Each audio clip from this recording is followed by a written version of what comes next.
আসসালামু আলাইকুম সুপ্রিয় শিক্ষার্থীরা, আশা করি তোমরা অনেক অনেক ভালো আছো। আর শুরুতে ক্ষমা চেয়ে নিচ্ছি গত 2 দিন ধরে কোনো পর্ব আপলোড দিতে না পারার কারণে, প্রাতিষ্ঠানিক যে নানামুখী ব্যস্ততা ছিল তার কারণে আসলে আপলোড দিতে পারিনি। তবে আমরা চেষ্টা করবো এখন থেকে নিয়মিত আমাদের পর্বগুলো আপলোড দেওয়ার। এবং তোমার জন্য একটা সুখবর হচ্ছে, বাংলার পাশাপাশি ইংরেজি এবং অন্যান্য গ্রুপ ভিত্তিক সাবজেক্ট যেগুলো আছে সেগুলোর উপরে তোমরা একটা করে ক্লাস শীঘ্রই পেয়ে যাবে ইনশাআল্লাহ। আচ্ছা, আর কথা না পারি, আমরা সরাসরি পড়ার দিকে চলে যাই। গত ক্লাসে যে দ্বিতীয় পর্ব ছিল আমাদের, সেই দ্বিতীয় পর্বে আমরা পড়িয়েছিলাম নজরুল নিজেকে অনেক বেশি দৃঢ়চেতা মনোভাবে প্রকাশ করেছেন, এবং তিনি নিজেকে এত বেশি দৃঢ়চেতা প্রকাশ করেছেন যে তিনি বলছেন হিমালয় পর্যন্ত আমার সামনে নত হয়ে যায়। তিনি নিজেকে মহাভয় বলেছেন এবং নিজেকে ভয়হীন বলেছেন। ইংরেজির জন্য তিনি মহাভয় হিসেবে আসেন। তিনি নিজেকে পৃথিবীর অভিশাপ বলেছেন। ঠিক আছে, এই জাতীয় যাবতীয় কিছু আমরা গত ক্লাসে পড়েছিলাম। আজকের ক্লাস থেকে আমরা যে লাইন থেকে পড়ছি সেটা হচ্ছে আমি ধূর্যটি থেকে। একটু তোমরা ধরো, কি একটু করবা, হ্যাঁ খেয়াল করবা। কবি বলছেন আমি ধূর্যটি, আমি এলোকেশে ঝড় অকাল বৈশাখী। ধূর্যটি কি? স্ক্রিনে তোমরা দেখতে পাচ্ছ দেবতা শিবের একটা ছবি আছে। সেই দেবতা শিবের মাথার দিকে লক্ষ্য করলে দেখতে পারবে একটা রেড সার্কেল করা আছে। ওই রেড সার্কেলের মধ্যে তার কি আছে? চুল। শিবের মাথায় যে সুবিন্যস্ত আকারে পাকানো জটাধারী চুল আছে সেটাকেই ধূর্যটি বলা হচ্ছে। আমি আবারও বলছি, শিবের মাথায় যে সুবিন্যস্ত আকারে জটাধারী পাকানো চুল আছে সেটাকেই বলা হচ্ছে ধূর্যটি। অর্থাৎ কবি বলছেন আমি হচ্ছে সেই ধূর্যটি, আমার সাথে ভালো থাকবে, আমি সুবিন্যস্ত আকারে থাকবো। এরপরে বলছেন আমি এলোকেশে ঝড় অকাল বৈশাখী। এখানে কবি কিন্তু যে কাল বৈশাখী বলিনি, আমরা কিন্তু বলি কি গ্রীষ্মের কাল বৈশাখী, আমরা কিন্তু কখনো বলি অকাল বৈশাখী না। কিন্তু কবি বলছেন আমি অকাল বৈশাখী, অর্থাৎ অকাল শব্দটা যখন ইউজ করা হবে এটার নির্দিষ্ট কোনো সময়সীমা কবি উল্লেখ করেন নাই। কাল বৈশাখীর নির্দিষ্ট একটা সীমা আছে, কিন্তু অকাল মানে কি যে কোনো মুহূর্তে সেটা চলে আসতে পারে। কবি ইন্ডিরেক্টলি ব্রিটিশ বা ঔপনিবেশিক শক্তিকে তিনি এই বার্তা দিচ্ছেন যে কি, যেখানেই তোমরা তোমাদের এই দাসত্বের শৃঙ্খলকে ছড়িয়ে দিবে সেখানেই আমার এই অকাল বৈশাখী অর্থাৎ কাল বৈশাখীর যে ঝড়, সেই ঝড় আমি বিদ্রোহ আকারে নিয়ে সেখানে আমি হাজির হব। যেখানে দাসত্ব হবে সেখানে আমি এসে এই বিদ্রোহকে ছড়িয়ে দিব এবং তোমাদের মানুষকে দাসত্ব থেকে আমি মুক্ত করব। কীভাবে মুক্ত করব? অকাল বৈশাখী এলোকেশ করে দেবে একেবারে। ব্রিটিশদের সম্পূর্ণ সাম্রাজ্যকে কবি এলোকেশ হিসেবে উল্লেখ করেছেন এবং নিজেকে বলছেন অকাল বৈশাখী ঝড় হিসেবে নিজেকে উল্লেখ করছেন। ঝড় যখন আসে মানুষের চুল উল্টাপাল্টা হয়ে যায়, তাই কবি বলছেন যে কি আমি যদি আসি, আমি যদি বিদ্রোহ নিয়ে আসি, তোমাদের এই সাম্রাজ্যবাদী শক্তি একেবারেই তছনছ হয়ে যাবে। এরপরে কবি বলছেন আমি বিদ্রোহী সুত বিশ্ববিধাত্রী। সুত মানে কি বলেছিলাম গত ক্লাসে, মনে আছে? সুত মানে বলেছিলাম পুত্র। সুত মানে বলেছিলাম যে কি পুত্র। কবি বলছেন আমি বিশ্ববিধাতার বিদ্রোহী সন্তান। কবি বলছেন আমি বিশ্ববিধাতার বিদ্রোহী সন্তান, অর্থাৎ সাম্প্রদায়িক এই বেনিয়াদি শক্তিকে কবি ধ্বংস করার জন্য কবি যে আগমনের বার্তা নিয়ে এসেছেন, সেখানে কবি নিজেকে বলছেন আমি বিশ্ববিধাতার বিদ্রোহী সন্তান। এরপরে বলা হচ্ছে বলবীর চির উন্নত মম শির, অর্থাৎ বীর তুমি বলো, তুমি সকলের চাইতে তোমার শির একেবারে ঊর্ধ্বে, অর্থাৎ তুমি অনেক বেশি দৃঢ়চেতা আত্মমর্যাদায় বলিয়ান হয়ে আছো। এরপরে বলা হচ্ছে আমি সৃষ্টি, আমি ধ্বংস, আমি লোকালয়, আমি শ্মশান, আমি অবসান, নিশাবসান। আমি সৃষ্টি, আমি ধ্বংস, 6টা বিষয় বলা হয়েছে এবং 3টা পজিটিভ 3টা নেগেটিভ।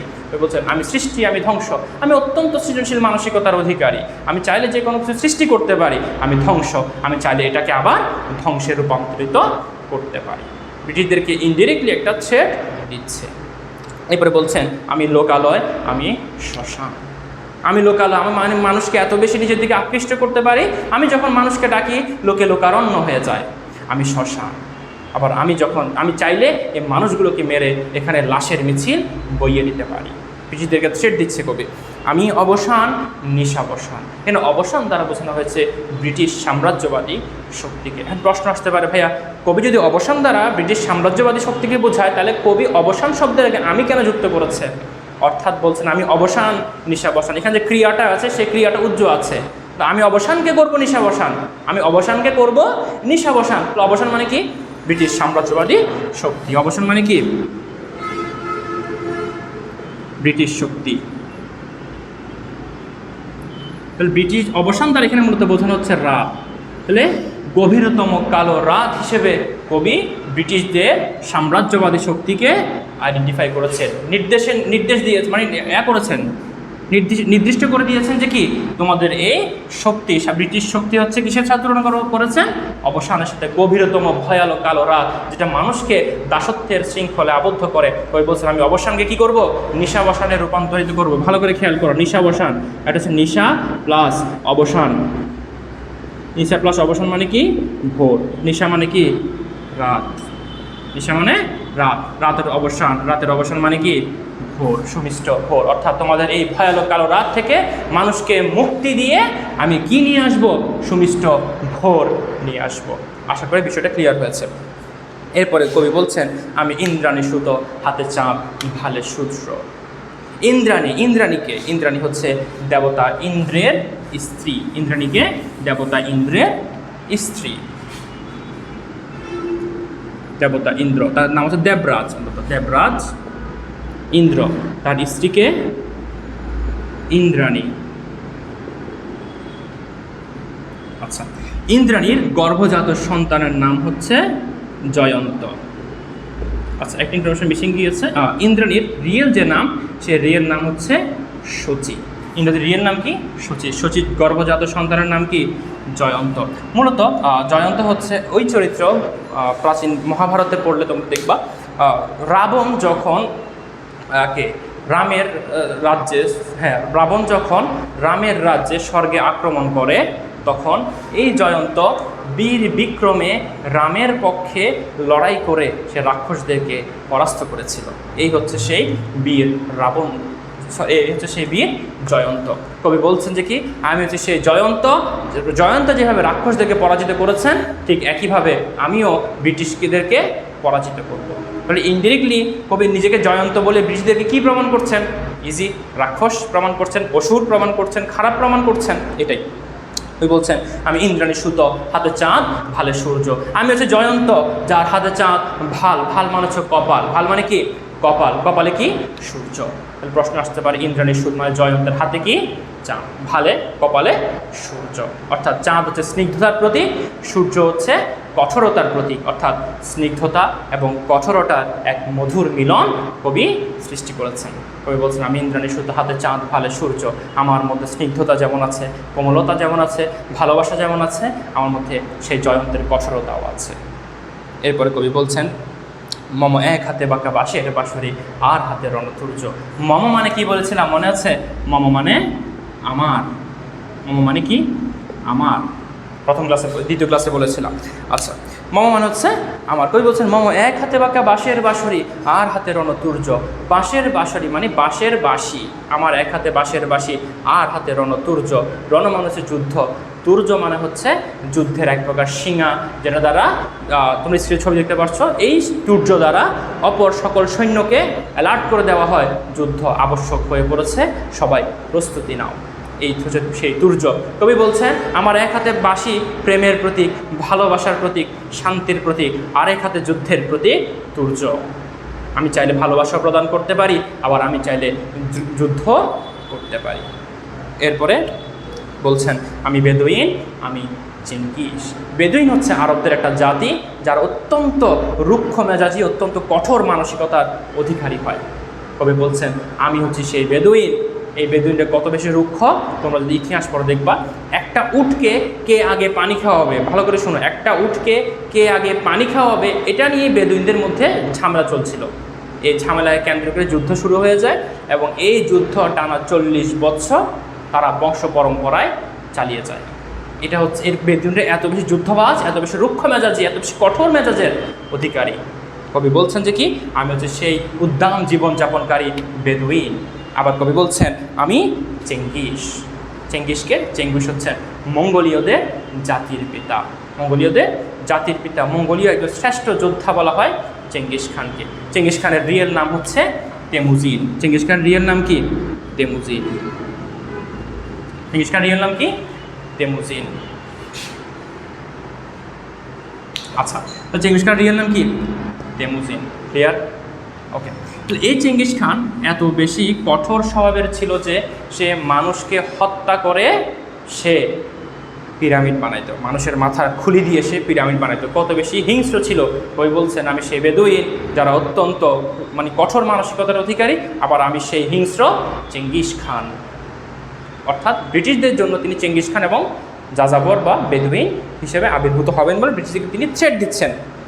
এরপরে বলছেন আমি আপনারে ছাড়া করি না কাহারে কর্ণীর, আমি আপনাকে ছাড়া, নিজেকে ছাড়া, নিজের সত্যকে ছাড়া, নিজের আদর্শকে ছাড়া আর কারো কাছে মাথা নত কুর্নিশ করি না। আমার পথ যে প্রবন্ধ নজরুল লিখেছিল সেখানে তিনি বলছেন আমার যাত্রা শুরুর আগে আমি সালাম জানাচ্ছি, নমস্কার করছি আমার সত্যকে, অর্থাৎ তার আদর্শকে। ঠিক একইভাবে একই কথা এখানে বলছেন আমি আপনারা ছাড়া করি না কাহারে কুর্নিশ, আমি নিজের সত্য ছাড়া, নিজের আদর্শ ছাড়া আর কাউকে কুর্নিশ করি না, আর কারো কাছে মাথা নত করি না। এরপর কবি বলছেন আমি বজ্র, আমি ঈশান বিশানে ওঙ্কার। বজ্র কি? বজ্রপাত তোমরা ছগলে ছিল, কিন্তু ঈশান বিশানে ওঙ্কার কি? একটু খেয়াল করো ভালো করে। কবি বলছেন আমি ঈশান বিশানে ওঙ্কার। তোমরা জানো দিক কয়টা? 10 দিক। দিক কয়টা? 10 দিক। উত্তর, দক্ষিণ, পূর্ব, পশ্চিম। আচ্ছা এটা কি কি? ঈশান, বায়ু, অগ্নি, নৈরিক, ঊর্ধ্ব, অথ। তাহলে এখানে সেই ঈশানের কথা বলা হচ্ছে আমি ঈশান বিশানে ওঙ্কার। তাহলে এখানে কি বলেছেন? ঈশান। এটা হচ্ছে বলা হয় ঈশান। এটা কি বলা হয়? ঈশান। তাহলে ঈশান মানে কি? ঈশান মানে হচ্ছে উত্তর পূর্ব দিক। ঈশান মানে কি? উত্তর পূর্ব দিক। এমসিকিউতে আসতে পারে ঈশান মানে কি? ঈশান মানে হচ্ছে উত্তর পূর্ব দিক। কবি বলছেন আমি হচ্ছে ঈশান বিশানে ওঙ্কার। বিশান মানে হচ্ছে যে একটা শিঙা, যেটা দ্বারা ওকার, ওঙ্কার বা ওকার। ওঙ্কার মানে হচ্ছে ওম শব্দটা। ওঙ্কার মানে কি? ওম যে শব্দটা আছে, কবি বলছেন আমি হচ্ছি সেই ওম শব্দটা। অর্থাৎ হিন্দু শাস্ত্র মতে এই সিংহায় ফুৎকার দিয়ে ওম শব্দটা করা হবে এবং এই ওম শব্দের মাধ্যমে পৃথিবী কী হয়ে যাবে? ধ্বংস হয়ে যাবে। এই ওম হচ্ছে দেবতা ব্রহ্মার শব্দ। ওমকার শব্দ দেবতা ব্রহ্মার শব্দ। ক্লিয়ার? এরপরে কবি বলছেন আমি ইসরাফিলের সিঙ্গার মহা ওঙ্কার। আমি ইসরাফিল, ইসরাফিল আলাইহিস সালামকে যিনি আল্লাহ তাআলার আদেশে সিংহায় ফুৎকার দিলে কিয়ামত সংঘটিত হবে, সেই ইসরাফিলের সিংহার যে হুঙ্কার আছে, কবি বলছেন আমি হচ্ছে সেই হুঙ্কার। এখানে মূলত কবি পৃথিবীকে ধ্বংস করে বিষয়টা এমন না, তিনি বলছেন পুরো পৃথিবী জুড়ে, পৃথিবীর যেখানে যেখানে ব্রিটিশরা এর দাসত্বের যে একটা সাম্রাজ্য তৈরি করেছে, এই দাসত্বের সাম্রাজ্যকে আমি ইসরাফিলের সিংহার মহাহুঙ্কার এবং ওম শব্দ দ্বারা আমি কি করে দিব? ধ্বংস করে দিব। এরপরে কবি বলছেন আমি খেপা দুর্বাসা, ভুল হচ্ছে একটু। এরপরে কবি বলছেন আমি পিনাক পানির দণ্ড ত্রিশূল ধর্মরাজের দণ্ড। পিনাক কি? পিনাক হচ্ছে দেবতা শিবের যে তীর বা ধনুক আছে, সেই ধনুকের নাম হচ্ছে কি? পিনাক। তাহলে পিনাক কি? দেবতা শিবের যে ধনুক আছে, সেই ধনুকের নাম হচ্ছে পিনাক। পানি মানে কি? পানি দুটো আছে। এক পানি মানে হচ্ছে মূর্ধন্য দিয়ে, এই পানি মূর্ধন্য থাকলে হাত, আর দন্তন্য থাকলে সেটাকে বলা হয় জল। তাহলে এখানে কোনটা আছে? মূর্ধন্য আছে, তাই পিনাক পানি। অর্থাৎ দেবতা শিবের হাতে থাকা যে ধনুক সেটা হচ্ছে আমি পিনাক পানির দণ্ড ত্রিশূল। স্ক্রিনে ছবি দেওয়া আছে, দেখো দেবতা শিবের ত্রিশূলের সামনে দেখো একটা ডুগডুগি টাইপসের একটা ঢোল আছে এবং বলছে কি আমি ত্রিশূল। ত্রিশূল তো তোমরা চেনো, 3 ফলা বিশিষ্ট যে একটা আছে, হ্যাঁ, ওটা হচ্ছে ত্রিশূল। হিন্দু ধর্ম এবং বৌদ্ধ ধর্মে এটা হচ্ছে পবিত্রতার প্রতীক।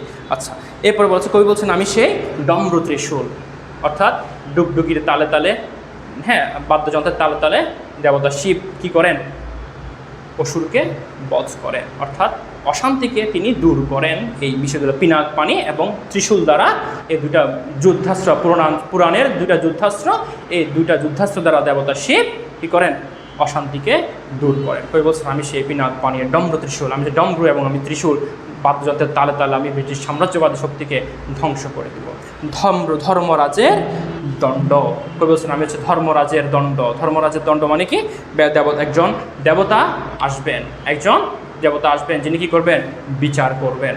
কবি বলছেন আমি সেই বিচারকের দণ্ড, অর্থাৎ যে ন্যায় বিচার প্রতিষ্ঠার যে দণ্ডটা আছে সেটা। সুপ্রিয় শিক্ষার্থীরা, আজকে দুটো পর্যন্ত থাকবে। খুব শীঘ্রই আমরা পরবর্তী পর্ব আপলোড দেবো ইনশাআল্লাহ। ততক্ষণ ভালো থাকো, সুস্থ থাকো। আসসালামু আলাইকুম।